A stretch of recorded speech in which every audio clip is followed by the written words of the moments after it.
Something I don't think I told you is that I met the people who I bought this car from at Walmart. Instead of meeting them at the house, they wouldn't, they weren't comfortable with meeting at their house. But anyway, the one problem with that is I never ever got to hear or see the car cold start.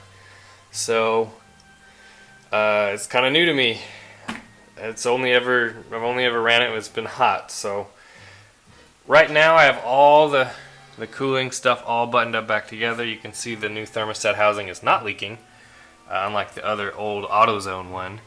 No leaks out of any of the hoses I replaced. No leaks out of the freeze plug that I replaced. So one thing I want to do is I want to see if this choke will actually close. Doesn't look like it wants to do much. We'll see. So gas did get in there, so we'll see. We'll see if it fires up. I've got the battery charged. I'm gonna run it, let it get hot, and then check for leaks again. See if we can do this without burning my leg on this side pipe.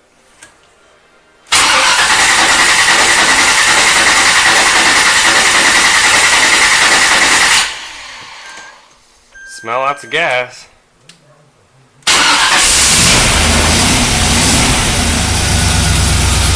Okay, so the choke closed.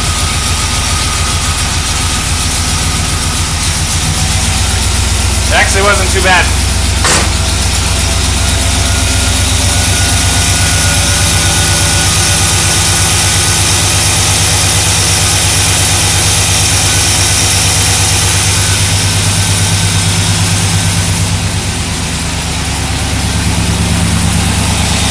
I spilled some oil on these headers.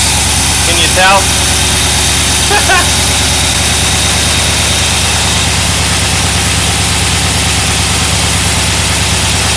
That's gas. That's gas. That's not good.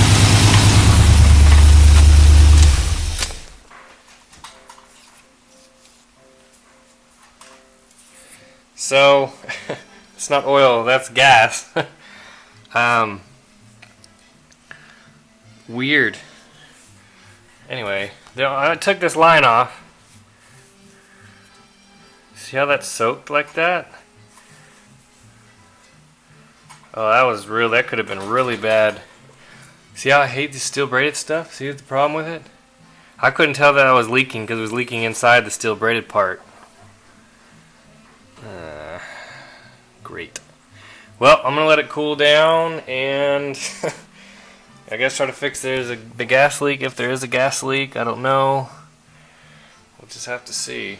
It started up pretty nice. I need to check the timing and stuff, but other than that, no smoke, no hesitation, anything like that. So, well, I found my problem. Underneath this stainless steel wrap, you can see this hose has a big old cut in it. I believe what was happening is letting fuel leak inside the stainless steel braid and then down to my hot exhaust, which isn't a good thing. Let's fix that before we drive the car around, shall we? After closer inspection, I'm actually glad this hose started leaking. The reason why is because this is really, really hard to bend, and it was running right up next to the exhaust. As you saw in the previous video, it was coming up from right here. It was kind of zip tied to the transmission lines right there, but it's running right next to the exhaust. And the stock way to do it, which I think is the better way to do it, is you run it up through here. Why? Well, it's really far away from the exhaust. That's the plan. I have this. What this is a stock tube. If worse comes to worse, I can use this one.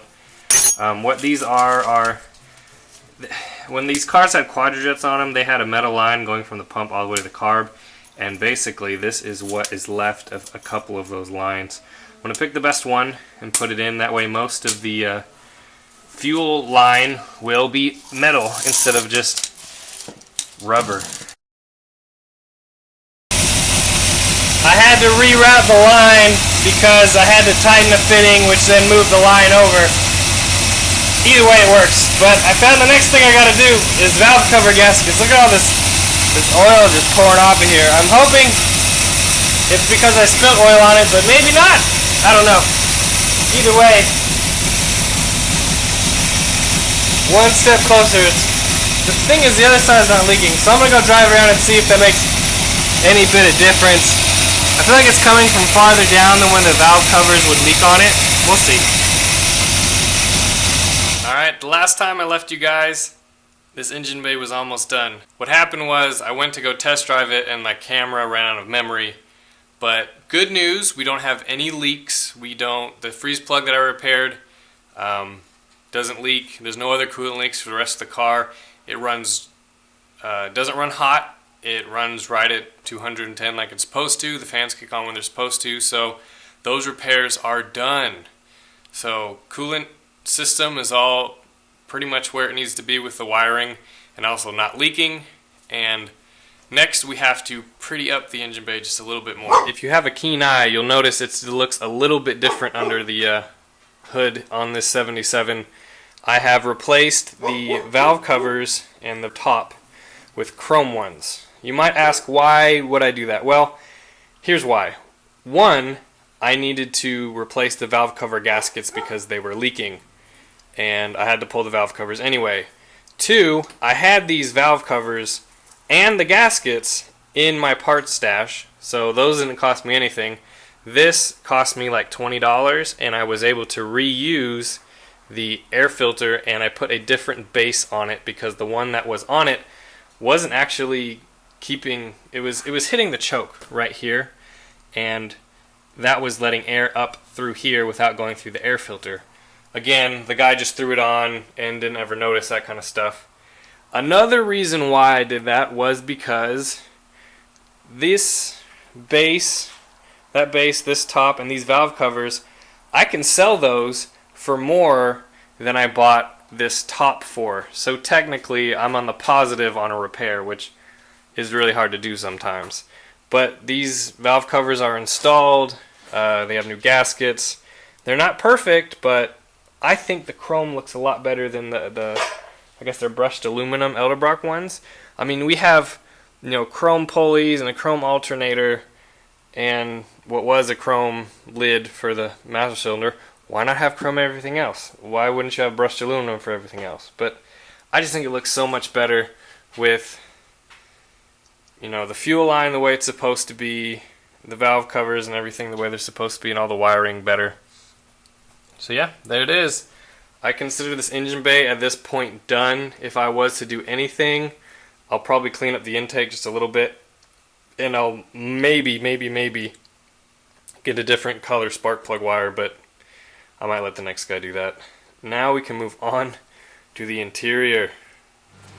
Something that, yes, it's really Bubba, it's really AutoZone, but I really don't have a choice, are these hood pins. I bought a new set of hood pins. The reason being is because the post on this side was completely gone. Now, what I really want to do is replace the hood, but that's just one more thing I'm going to have to paint. Plus the hood, even though it's dirty right now, isn't that bad. I think though that these will look okay. You can see how he just drilled holes in it and then put the screws in it. Luckily the kit I got has new pins and new metal panels, so you can kind of see the difference between the old and the new. I know the one that I put on will look a lot better, even though yes, it is pretty AutoZone. But what's worse, one hood pin and one missing hood pin, or two hood pins that are brand new? You tell me. It has come time to take these nasty bubble lights out. Luckily, I'll get some money back for them. But the interesting thing is when they put the bubble lights in, look at this. So you have, for the long screws on the back of these bubble lights, 1, 2, 3, 4 different connectors. Oh wait, it gets better. 5, 6 different well nuts to get those stupid bubble lights on. I bet there's 2 more right here. I bet there are 8 different connectors to put these bubble lights on. Anyway, for a better note, these regular stock lights are held on by these metal retainers. I have a whole bunch from all the cars that I've parted throughout the years, and I've probably sold 1 set in my entire life. But it's for times like these where I keep stuff like this around, because look, I've got the retainers that I need. I also have all the hardware and all that kind of stuff in order to put the new lights back on. One thing I am going to do before I do that though is I need to pull the harness down and unsplice all these two extra brake lights that were installed. I think he left the reverse lights in there. Fingers crossed. All I have to do is cut out the stuff he added and be done. So we'll see. I was going to start this video clip off by saying if you use wire nuts on a car, you shouldn't be working on a car, but I should start off, if you use wire nuts and these crimp connectors and these other type of connectors, all three on one harness, you shouldn't be working on a car. So this is one side and this is the other. Luckily, he did leave right here. Here are the reverse light sockets. He didn't even touch these. He just kind of spliced in an extra one. So I need to unsplice this and then connect this back to these original three. Same goes with this side. I mean, it's just a joke. It's kind of scary, actually. I mean, how do you get to this point? And there's a wire. Just bad. But I expected it. First, we have brackets in the taillight holes, which is good. Next, I'm troubleshooting all of my wiring. I have everything working with the exception of this bowl over here doesn't have a very good ground. I think it's the socket, which means I'll probably go. It's starting to not want to work. I have a couple to pick from, and we'll see which one works a little bit better. I've had issues with those sockets in the past, so it's not that big of a deal. Here's the finished product. Now remember, these lenses aren't perfect. They're used lenses. They came out of my parts stash, but they're pretty good considering I believe they're all from a 1976, so they're just as old as this car. But got all the lights working, everything working like it should. Even the license plate light is working. Another thing I did, just because no one will ever notice, but this was cracked and was ugly, so I pulled one out of my parts stash and replaced it.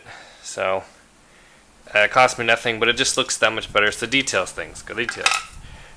Speaking of details, here is all the wiring that I pulled out of this car. I mean, really, you have 4 connectors in a row. You need that? No. Someone, ugh. Like I said, if you're doing that, you shouldn't work on cars.